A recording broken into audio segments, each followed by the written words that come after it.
and we are live from Ibiza for Café Diem with your host, Michelle Reed, and my guest, Johanna Huettmann, a fellow Canadian with Canadian roots and German background, I believe, Johanna. So my first guest that's at the cafe that we've never met face to face, but I figured on Canada Day, we had to find a fellow Canadian. So tell me, how are you, Johanna? I'm really good, and I'm really excited to be on your show. And it's nice to know that there's another Canadian on this crazy island. I know. I don't know any personally, so it's quite nice to know one. And when I knew that Wellbeing Wednesday landed on the 1st of July, which for us is Canada's national holiday or the anniversary of confederation, which we'll get into. Mark, my partner, actually did a search on Ibiza winter residents, and he found you. Oh, really? So it is good for something, Ibiza winter residents. Yes, there's so much going on in this group, and I was always wondering how you found me. It's like, she's got some good Instagram tools there. My partner's he's a social media. He knew, and it was just the more that we chatted, the more I knew that you were the right person to have on today. So thank you for being a guest. Yes. And we normally start talking about coffee, but the one thing I do know about you is that you don't drink coffee. So have you ever drank coffee? I think I've tried it like 2 times, but the time I've tried it, it was like, I don't need to have this again. I love that because I'm a total coffee snob, and that's where this Café Diem came out of our lockdown, and the fact that we would every single day look forward to a coffee. That was the one thing that we could always guarantee every morning, that we could have a coffee together, and that would be our little highlight of the day when you're locked down, really. So, but that's okay. Not every guest has to drink coffee. What are you drinking today, Johanna? Are you drinking? Today I bought myself a tea with fresh rosemary. Amazing. From Ireland. Amazing. I heard that rosemary is just as good as coffee. It's the pick you upper in the morning. There's something in there that makes you awake and alive. So I figured, if not coffee, something else that will make me a little bit I love that. And actually what it is there's rosmarinic acid in rosemary, which is what gives you that sort of memory boost as well. I used to work for a rosemary water company, so I know rosemary quite well.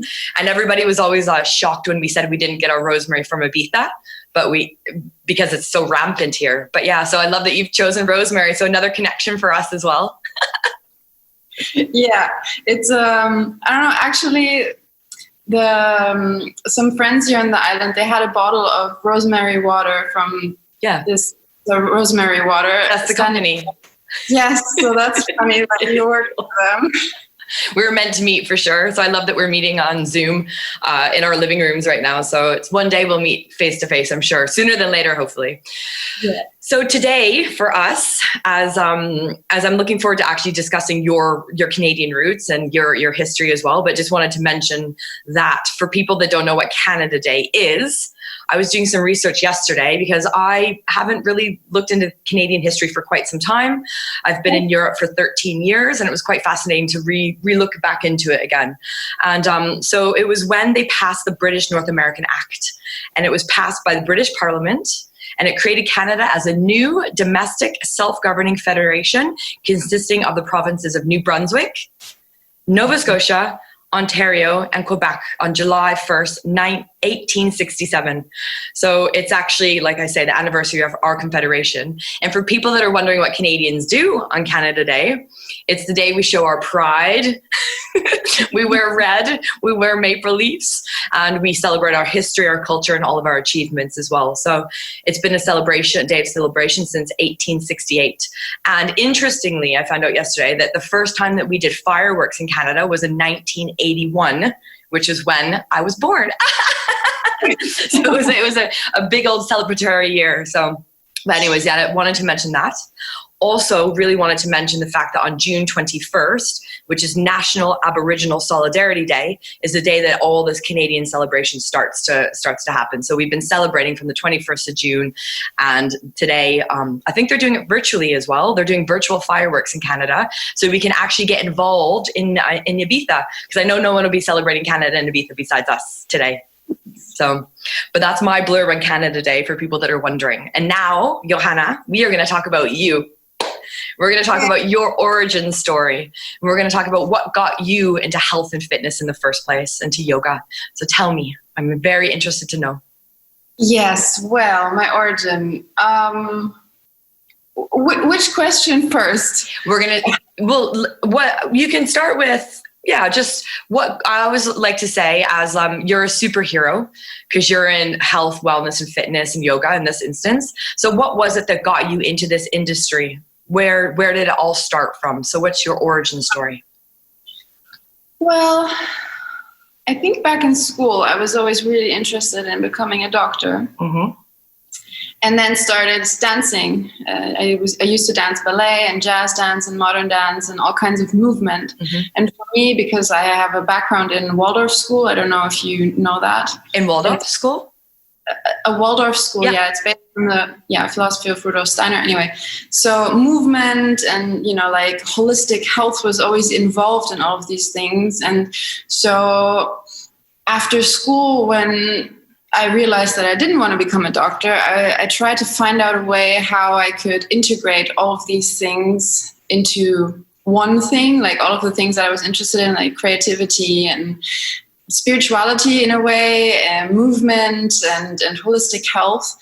And so I visited my first yoga class in 2011 in Dusseldorf. Mm-hmm. And I thought it was really strange.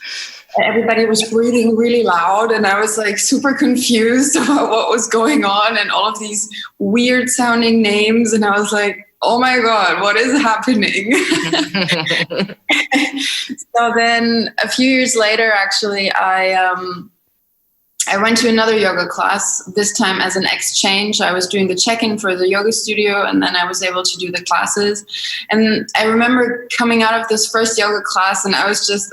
it was like I had been, I don't know, taking some drugs or something. I was just like super high on yoga. Mm-hmm. And I was like, I need more of this stuff. So I started going very regularly. And then I decided to go to India to do some trainings. Cool. And so were you living in Dusseldorf at the time then? Is that your home, I guess, home city from Germany? Yeah, well, I wasn't born there, but I moved there when I was 19, and yeah. And did you move there from Canada? No, I've never lived in Canada. You've never lived in Canada. I like that. Have you visited though? Yes, I have. Good, cool. I visited my family in Nova Scotia. Cool. The East Coast. Yes. Amazing. I lived in Dartmouth and Halifax as well. So cool. There's another common bond for us, the East Coast.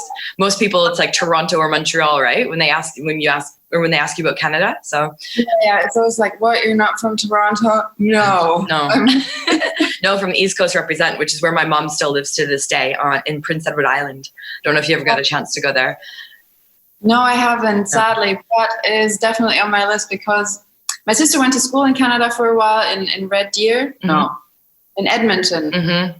Yeah. And all of her friends always went on holiday to Prince Edward Island. And they were like, Johanna, you need to go there one day. Yeah, lovely. Okay, so I've totally taken it from India. Brought us all the way back to the East Coast of Canada. But back to you, Johanna. I don't want to talk about Canada too much because this is about you. So studied in India and then... Yeah, I did in India, right.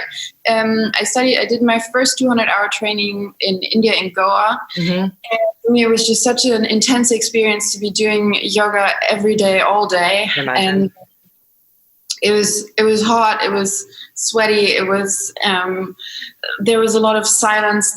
For us, half of the day was always in silence, and every Thursday was complete in silence. And for me, especially, I was just going through a lot of change in my life. And I was like, this is the perfect spot for me to be in, but it's also really hard because it's just so intense.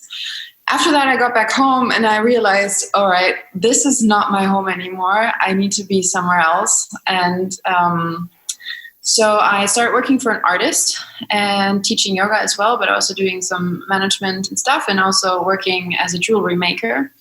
And saved up some money and went back to India, basically. Back to Goa again? Back to Goa, yes. This time doing an internship in Ayurveda. Mm-hmm.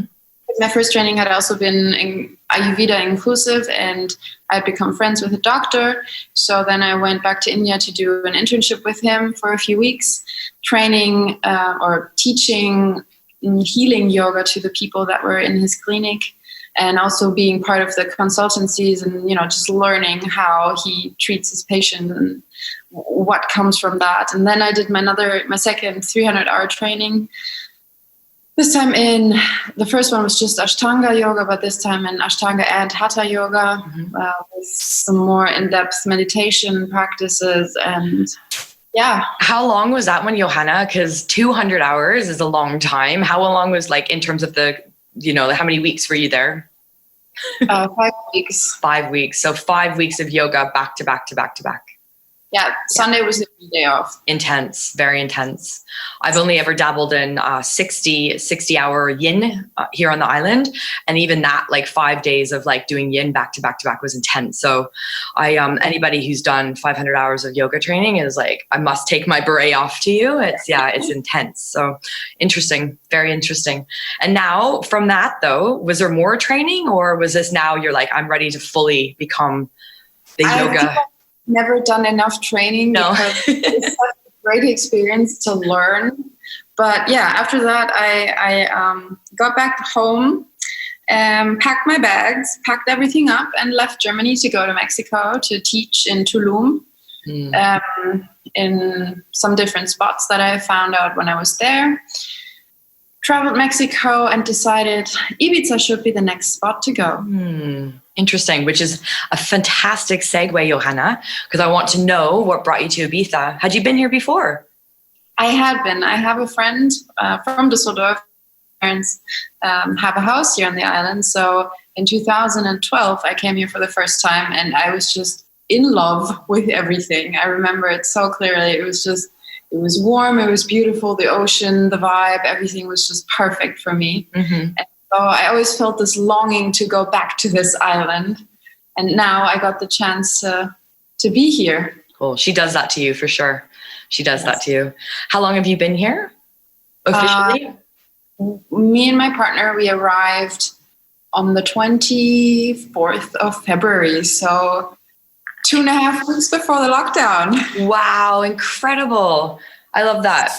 That's incredible. So yeah, only straight into lockdown, basically.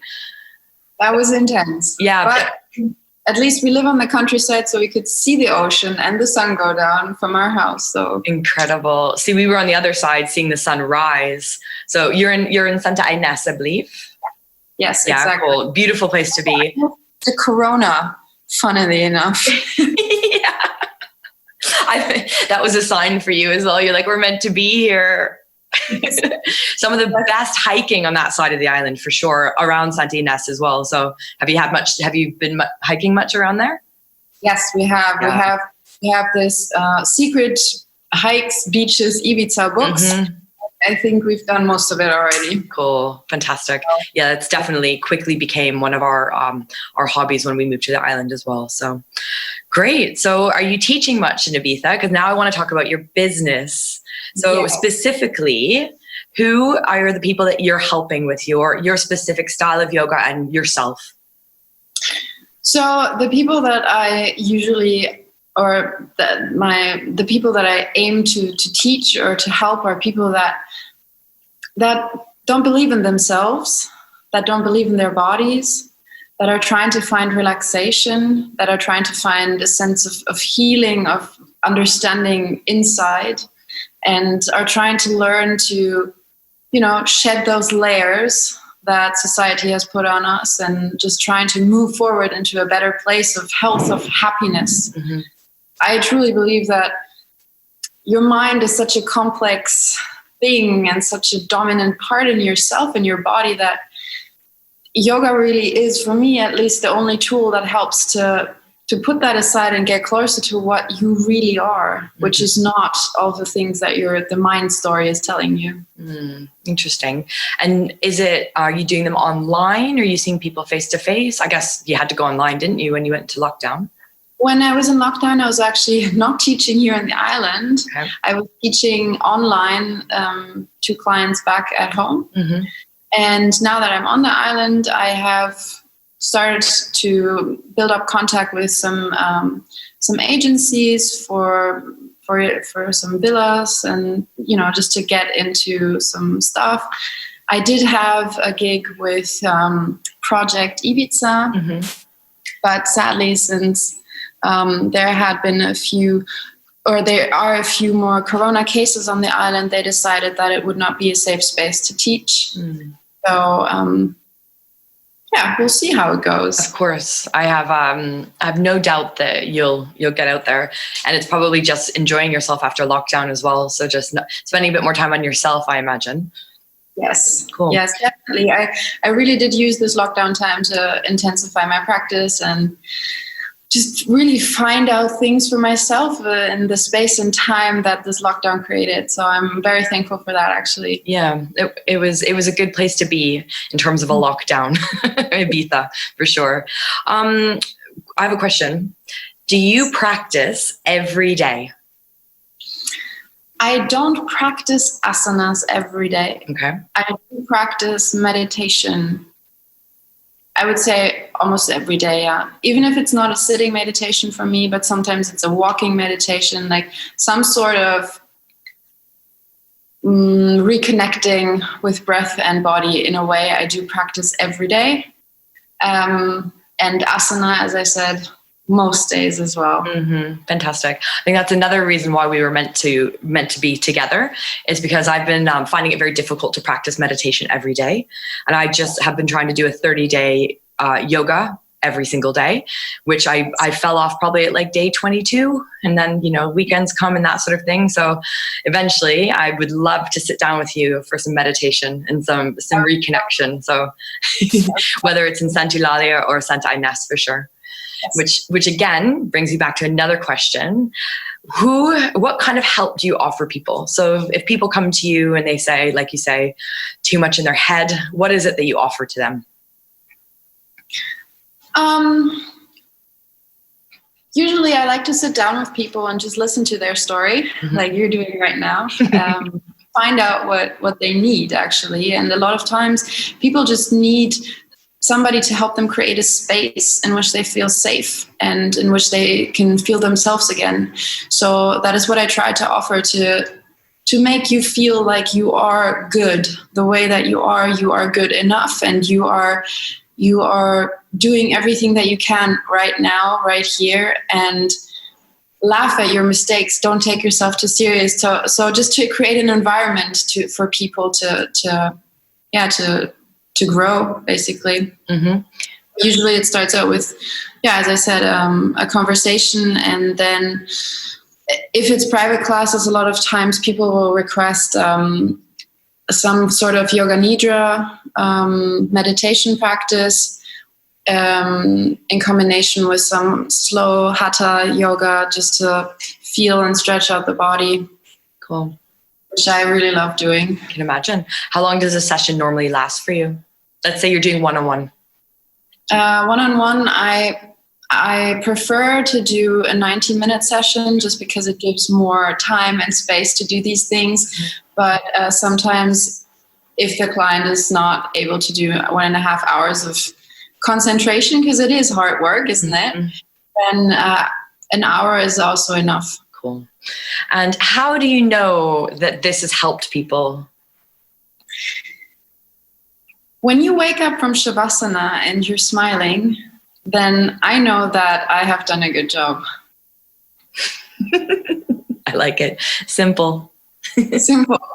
You can see it in your face. Yeah, I love it. Cool. Yeah. I love it. Yeah, I'm very excited to try some of your healing. Some of my medicine. Some of your medicine. Excellent. Now, I have a question for us. As both very privileged white women in the wellness industry, it was something that I was really happy that you wanted to have a discussion on. And I don't want to get too deep into it, because I'm going to have another guest on that will talk about this as well. But how do you think that we can start to change the lack of diversity within the wellness space? So there's a big movement happening right now, which is the Black Lives Matter movement, and obviously the anti-racism movement and the oppression that the US is still facing. And that when I was looking back into our history in Canada, being reminded about what we did to the First Nations, or what the British did to the First Nations. What are your thoughts on that, Johanna? And what do you see, and what are you doing? Is there anything that we can pick up from what you're doing to help to bring more diversity, especially yoga? Especially yoga. And if you look at the history of yoga, it's not something that is actually meant to be just for privileged people, right? If you go back to India, it's a practice that is part of their culture, part of a medicinal understanding and alternative medicinal understanding of the body.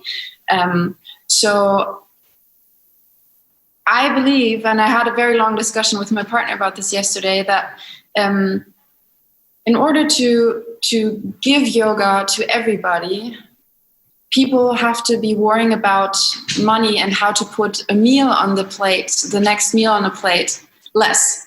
So how can you achieve a way that everybody has time to also practice this, right? If I'm thinking I have 3 kids, or I'm stressed, or I'm living in a community where there's a lot of poverty, my first thought is not, I'm going to go on for a yoga class. First of all, I can't afford it. And second of all, I don't have the time and space to do it. So I need to come into your place, or not me, but me speaking as a yoga teacher. And I think I need to offer this to you in an environment where you feel safe, and also at a cost. Everything has a cost. Maybe it's just your time that is the cost.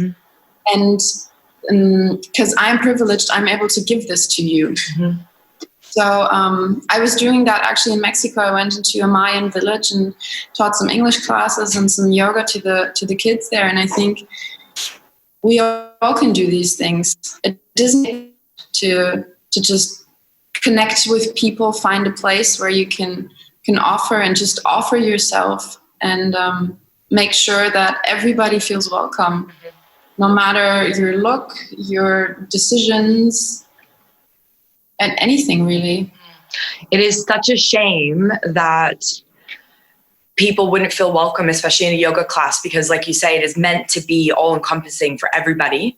And I'll be honest, up until the movement that's happened, I hadn't thought too much of it, because I am white privileged. But looking back into the history again of Canada, looking back into the history of the US, it's something that I feel very passionately about.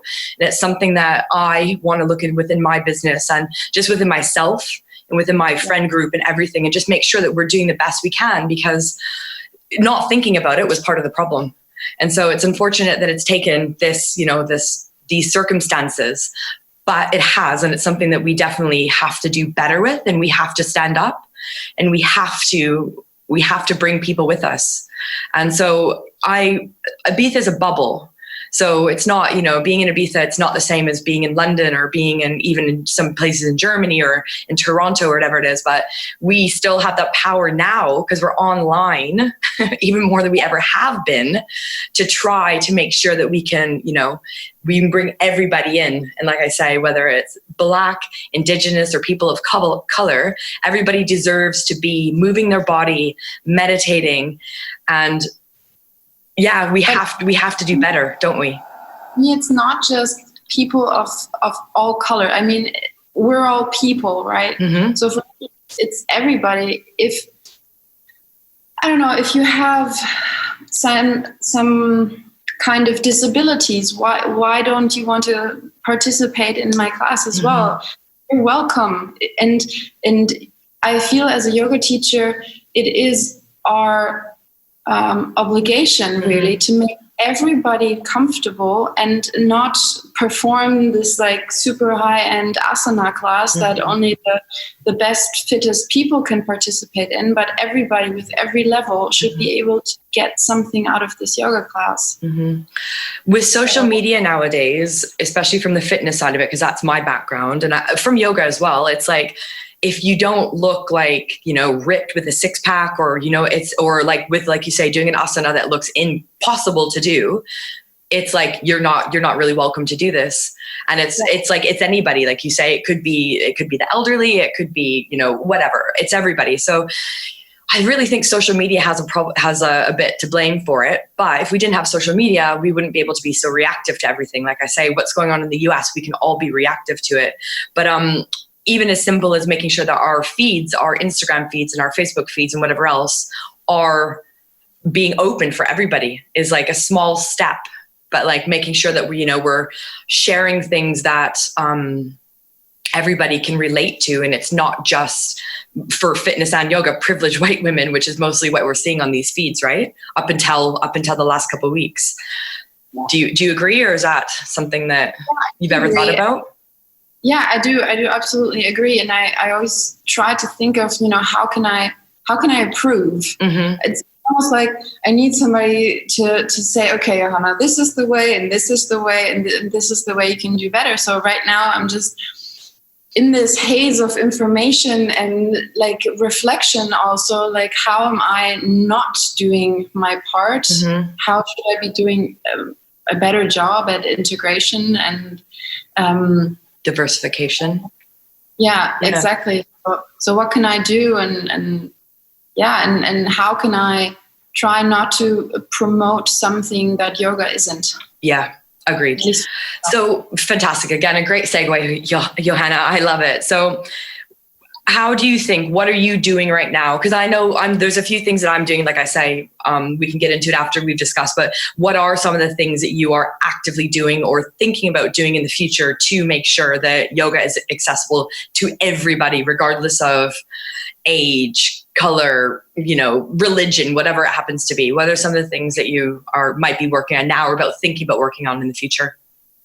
Well, actually, the thing that has come to my mind is that I really want to try and find more areas where I can just go in and offer free classes to the community that is there, no matter your financial background or no matter your color of skin or I don't care what you look like. Yeah. Like, just be there. Just show up on your mat. and smile. And if you can't smile, I know that your heart is like, that is really all that matters. And so I'm trying to work out how in this small bubble, actually, mm-hmm. I can create a more accessible environment or like an opportunity for everybody to participate. And even if I can't do it face to face, how can I create this space online, And at the moment I have some internet issues at my home, but I'm trying to work on that, and I'm trying to set up some more classes that are accessible for free on my site so that everybody can just do it. And I think what I need to do is more education and also follow the lead of some of my friends and, just try to post more content that is more relatable, as you said before. Yeah. Okay. So this, again, another reason why we're connected is because I definitely, like I say, it's really, really important to me. And Sweaty Betty put out they're a UK, kind of like a UK Lululemon. They probably hate that I said that, but anyways, they are. Have put out a really, really good article about what we can do to support the Black Lives Matter movement. I'll share that with you. But even last night I was on TED Talks. TED Talk has a wonderful feed of like supporting this movement. So you can get anywhere from an hour TED Talk to some of them are like 5 minutes and 7 minutes. And there are some really powerful TED Talks on there. So I'll share that with you as well. So something that I think that we can get together and talk about it from like the fitness side of it, the yoga side of it, and see where we can do, whether it's something in Ibiza or whether it's something online. But also I invite you to join the next Move for the Culture, which is a woman from she's a British woman from New York City, Ianthe, who is doing that as well. So next time, and then basically there'll be some donation as well. So doing a class, everybody donates, and then you donate to your charity or your foundation of choice as well. So there's a few things that we can work together on for sure. So it's really important. And I thank you for wanting to have this conversation with me. And again, another one of our connections that you had no problem with it. So if you have anything else to say on that matter, or I think another thing that I through an incident saw on, I think it was CNN or something, was like a fitness group from South Africa. Mm-hmm. They were offering some free online classes. I forgot the name of this workout, but just like checking out other stuff that is maybe not in our cultural awareness, and just as people that move anyway, just try to see what is outside of the, we say in German, outside of the rim of your plate. Mm-hmm. Okay. Perfect. So we will get together face to face, all have a coffee. You can have a rosemary tea, and we'll continue this conversation to see what we can do, especially in Ibiza or globally, like you say, for sure. That would be amazing. Awesome. Thank you, Johanna. I appreciate it. So that is our time, and it's quick. Half an hour goes quick. So what I'd like to do now is make a mention of next week's guest, which is Andy Vincent, who is an uber experienced personal trainer, an online personal trainer, and Lululemon ambassador. So yay, Canada. Lululemon. And he's based in Marina Butterfuck. So I'm really excited about having him on. I've never met him face to face either. So this looks like July is going to be one of those months where I just get to meet people on Zoom, which is incredible. It's a really nice thing to be able to do.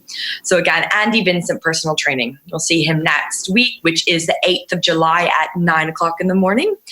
And then I will make a mention now of Johanna's socials, which Facebook is Johanna Huettmann Yoga. And also Instagram is the same. So Johanna Huettmann Yoga. So what I'll do is I'll make sure that those are in the description below so you can follow her. And also, I believe your website is just your name, johannahuettmann.com, correct? Yeah, but it's still in the making. So okay. I'll keep it up to date, or like what's going on my social media, okay. But it's not yet. So we will drive traffic to Facebook and Instagram. Very easy. Johanna Huettmann Yoga. So that's how we can find her. And then of course with Café Diem, we have Instagram, Facebook, and SoundCloud, which is very easy. Café Diem Ibiza. You will be watching this back on YouTube. So if you've liked this and you have anything to add to the conversation, please do so in the comments below, and subscribe so you don't miss a video. They come out every Wednesday, every Wellbeing Wednesday. And then of course, if you're looking for Michelle, me, Unconditional Love Ibiza. So I am a registered and active nutrition and fitness coach. So I'd love to have a conversation with you as well. And I work online too. So that is it. So brewed in Ibiza out of a love of black coffee, early mornings, and well-being. This is Café Diem Ibiza. And I want to thank you very much, Johanna, for being my 9th guest, my July 1st special on Canada Day, for joining me. And I can't wait to meet you in person. Looking forward to that too. Thank you very much. And we'll see you very soon. See you. Adios.